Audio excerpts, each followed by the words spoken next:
Welcome back. We're going to explore a fascinating aspect of JavaScript, JSON serialization. Now, what does that mean?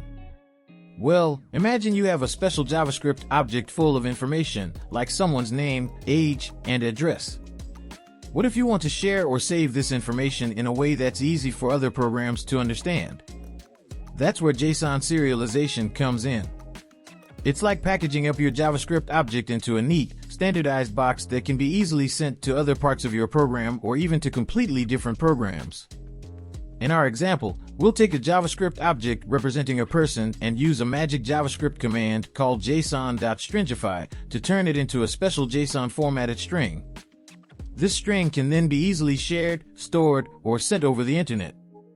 So, get ready to start on this journey of converting our JavaScript objects into a language that computers everywhere can understand, JSON serialization. Let's go to Visual Studio Code to understand all this with live example. We will create a JavaScript object person with properties like name, age, is employed, and address.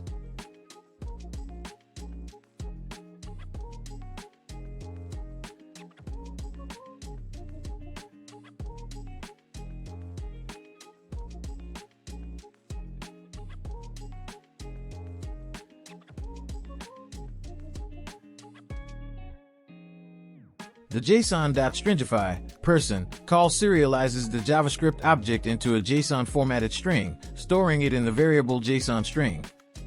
Finally, we log the resulting JSON string to the console.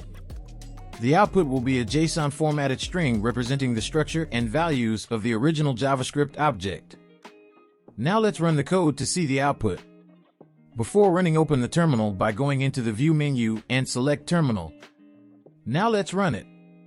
To run, go to Run menu and select Start Debugging. Select Node.js. You will see the output in the Debug Console tab. Click on Debug Console and you will notice the output as JSON object. This JSON string can be easily shared, stored, or transmitted between systems, making it a common practice for data exchange in web development. Thanks for watching. This is what I wanted to show you in this session. See you in the next session.